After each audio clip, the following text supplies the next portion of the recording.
この動画は過去動画の再放送です。途中紹介されている別動画は、現在アップされていないものもあり、リンク切れしている場合がありますが、ゆっくり再アップしていきますのでお待ちくださいね。それではご覧ください。こんにちは、斉藤直樹です。今回は、絵をうまく描くコツ、とっておき編ということで、毎回たくさんの方からご応募をいただく気まぐれ添削。回数を重ねていくと、ここは全ての絵に言えるかもしれないなっていう上達のポイント、絵をうまく見せるためのコツが浮かび上がってくることがあります。今回はこういった絵作りをすると格段に絵がレベルアップして見えるよというとっておきのコツをですね、なんとまとめて5つ紹介していきたいと思います。この動画を見ていただければ、一生懸命描いたんだけど、なんか一つ足りないんだよな。でも、どこが足りないのかわかんないな。といったお悩みを解決するためのヒントにしていただけると思います。ぜひ最後までお付き合いください。それでは今日のラインナップ5つ紹介していきますね。前景をぼやかす、直線を隠す、映り込みを利用する、無彩色を意識的に取り入れる、自分の存在を意識するです。ちょっとね、この時点ではどういうことなのかわからないと思いますが大丈夫。イラストを見ながらわかりやすく解説していきますね。それでは早速いってみましょう。前景をぼやかす。まず最初のイラストをうまく見せるためのコツは、前景をぼやかすです。これはどんな効果があるかっていうとですね、スピード感や臨場感を表現したい時に使います。例えばこちらのイラスト、2次3次所属のバーチャルライバー、ケンモチくんを描いたイラストです。とってもかっこよく描かれているんですが、少しだけもったいない点があったんです。それが臨場感。いや、おそらく本人もですね、この臨場感についてはすごく意識はされていて、でかかってはいたんです。でも、でかかっているだけになんとなく歯がゆいような、そんな感じがしていたんですね。キーポイントになるのは、この手前にある破片ですね。この破片を、もうこれでもかっていうぐらい大きく変形して、そして思い切ってピントをぼやかしてしまいました。そうすると、ほら、めちゃくちゃ臨場感が出たと思いませんか？画面手前のぼやけたシルエット。何なのかはわかりませんが、これが一瞬カメラの前を高速で横切ったような感覚になるので、まるで動画の一コマを静止させたような、前後の動きまで想像できちゃうカットに早変わりしてしまうっていうわけなんです。さらに手前を盛大にぼやかすことによって、手前と奥との距離感も強調でき、空間の広がりをより一層感じられるというメリットもあったりしますね。さらにもう一例見てみましょう。こちらは縁側に座って花火大会を眺めているっていうイラストなんですが、カメラ位置としては上から人物を見下げているので、高いところをこの女の子は見ているんだよっていう構図作りがもともとできていました。ただ、構図選びとしては成功していたものの、高さを感じられるような仕掛けがないせいで、臨場感をいまいち感じにくいという課題もありました。なので、こうですね。手前に木のぼやけたシルエット、そして屋根に吊るされている風鈴のシルエットをあえてこんな感じでぼやかして配置することで、手前とこの女の子までの距離が演出でき、より見ている人に高さを意識させることができるんです。これによってよりこの女の子が高いところを見上げているんだというメッセージが見ている人に伝わりやすくなり、それがひいては臨場感につながっていくっていうわけなんですね。このように画面手前、前景に何かを配置して、そしてそれをあえてぼやかしてあげることによって圧倒的な臨場感をイラストに持たせることができちゃいます。ぜひ意識してみてくださいね。直線を隠す。さて、次のコツは直線を隠すっていうことです。よくですね、工業製品や建物など人工物を描くことって多いと思うんですね。ただ、描いたことがある人だとわかると思うんですが、人工物を描くとどうしてもイラストが硬くなってしまって、ちょっとこう味気ないような説明的なイラストになってしまうっていうことがあると思うんです。例えば、このイラストもそういう課題がありました。これはインドネシアからの作品で、この女の子、ビバちゃんが日本の神社を訪れて桜の綺麗さにはしゃいでいるっていうね、とっても素敵なイラストでした。背景の書き込みもすごく細かく丁寧に描写されていて、書き込みも申し分なかったんですが、その丁寧な書き込みゆえに画面全体で見た時に、さっき言ったようになんとなく硬いような味気なさみたいなものも同時に出てしまっていたんですね。で、それを解決するための手段がこちらです。はい、ドン。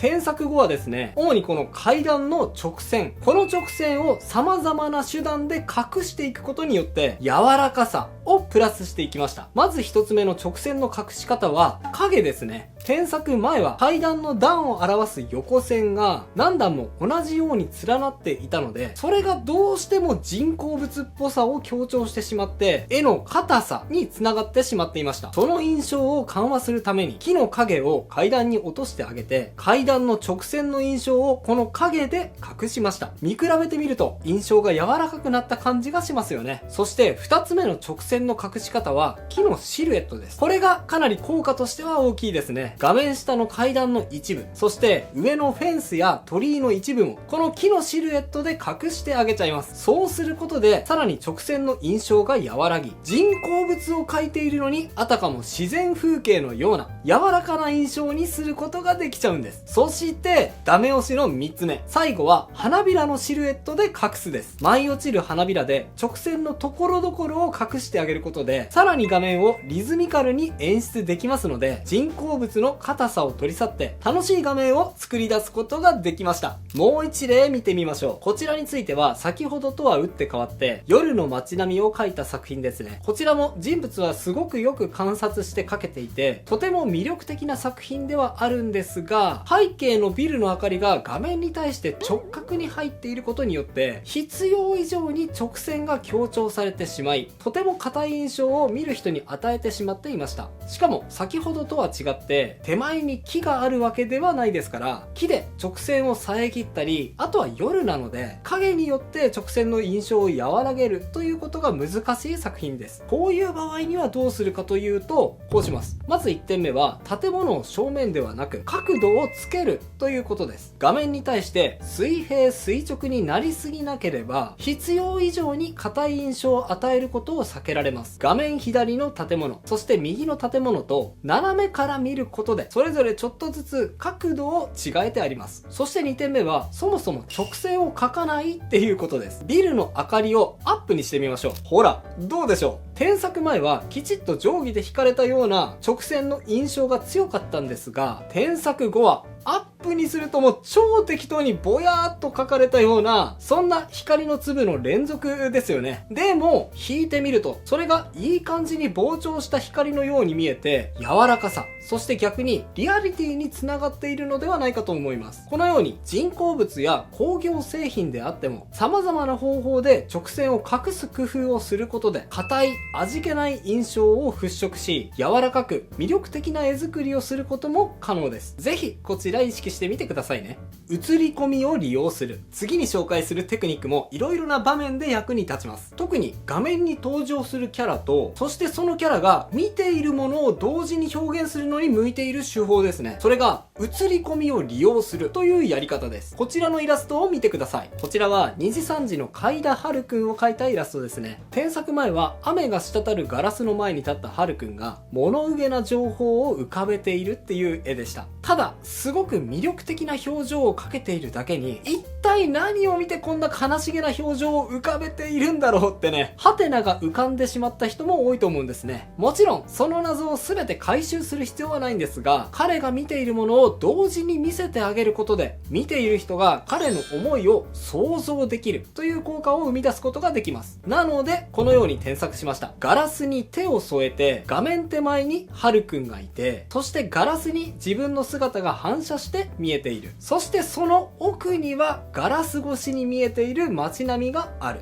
こうすることによってハルくんが街並みを見ながら何かに思い悩んでいる、そういう状況を見ている人に分かりやすく伝えることができます。特にこういった窓越しに何かを見ているという構図の場合には、内省やこれから自分の身に起きる不安を感じさせやすい構図なので、例えばこんな感じでね、文字を入れてあげたりしてもありですね。はるくんの場合には歌を歌ったりすることが多いので、防音がしっかりしているマンションに引っ越したいんだけど、なかなか理想的な物件が見つからないんだよっていう不安を抱えているみたいでしたので、ちょっとギャグっぽくなってしまいますが、こんな文字を追加してみました。それと先ほど紹介したこちらの花火のイラストについても映り込みを利用している例ですね。足元を思い切って池にしてしまって、その池に映り込む色とりどりの花火を描いてあげることで、彼女の表情と花火の美しさ、その両方を同時に表現することができます。普通に花火を描こうとすると、彼女の後ろから夜空を見上げているような構図になると思うんですが、そうすると彼女は後ろ姿か、どう頑張っても斜め後ろからの横顔になっちゃいますよね。ですがこのように反射を利用することで、顔と花火どちらも同じ画面に収めることができますから、一度で二度美味しい構図を作り出すことができるっていうわけです。2つのものを1枚のイラストに収めたいけど、その方法がわからないななんて悩んだ時には、今紹介したような方法、写り込みを利用する方法をお試しになってはいかがでしょうか。無彩色を意識的に取り入れる。さて次はですね、カラフルなイラストを描く時のコツです。最近ではデジタルがすっかり浸透してきて、紙と鉛筆からではなく、iPad と Apple Pencil でお絵描きを始めたよっていう人も多いと思うんですね。そしてデジタルイラストの強みはというと、色が鮮やかに出ますから、カラフルな色と色とのぶつかり合いによって元気で楽しいイラストが描きたいという人も多いと思います。これはそんな方に向けてのコツです。このイラストを見てください。彩度の高い紫を中心としたカラフルな配色、そして大胆にトリミングされて迫力のある構図、すごくインパクトがあって文句のつけようがないようなイラストにも思えますが、実はもっとインパクトを持たせることができちゃいます。その方法がこちら、無彩色を意識的に取り入れるっていうことですね。無彩色っていうのはグレーとか白とか黒のように色ではない色のことですね。このイラストでは僕は黒を印象的に使うことでよりカラフルさを強調できるよということを提案し、このように添削しました。ほら見比べてください。添削前は画面全体が鮮やかなので、至るところで色同士のぶつかり合いが起きています。それによってカラフルで楽しい画面ではあるんだけど、その分視線が全体に散りすぎてしまっていた感がありました。添削後は無彩色である黒を見てほしい顔の部分にドンと配置したことによって、まずは顔に注目してもらって視線の誘導をスムーズに促す効果を得られました。さらに全体に色のぶつかり合いを均等に散らすのではなく、この髪の毛のハイライトの部分や目の部分ですね、ここに様々な色のぶつかり合いを集中させることによって、より明確にこのイラストの見どころを示すことができるんですね。で、さらに補足として、これは無彩色ではないんですが、パーカーの色ですね。添削前にはここにもすごく鮮やかな紫色が配色されていたんですが、ここをあえて彩度を落としてあげることで、他の彩度が高い色を引き立たせるための色にすることができちゃいます。料理に例えるなら、おしるこでもそうじゃないですか。おしるこの甘さをより引き立たせるためには、砂糖砂糖砂糖砂糖ってね、砂糖だけをひたすら入れまくるのではなく、砂糖砂糖砂糖塩ってね、真逆の味をちょい足しすることで甘さを強調するテクニックがありますよね。絵も一緒です。鮮やかさを強調するためには、鮮やかじゃない色、無彩色を意識的に取り入れることで、見ている人の目をより楽しませるように工夫してみましょう。自分の存在を意識する。最後に紹介するのは、ちょっとだけ想像力を必要とするコツです。このコツを意識するだけで、イラストにエモさを追加して、見ている人の感情にガツンと働きかける。そんなイラストを描けるようになると思います。こちらのイラストを見てください。大きな羽が印象的な素敵な天使ちゃんのイラストですね。ポージングも魅力的で思わずキュンとしてしまうようなイラストなんですが、見ている人をもっともっとキュンキュンさせられるようになるコツがあるんです。それが自分の存在を意識するということですね。具体的には添削後を見てください。背景も変わっているんですが、大きく変わった点としては、添削前がキャラを正面から見ていたのに対して、添削後はキャラを見上げるような構図になったということです。それによって何が変わったのかというと、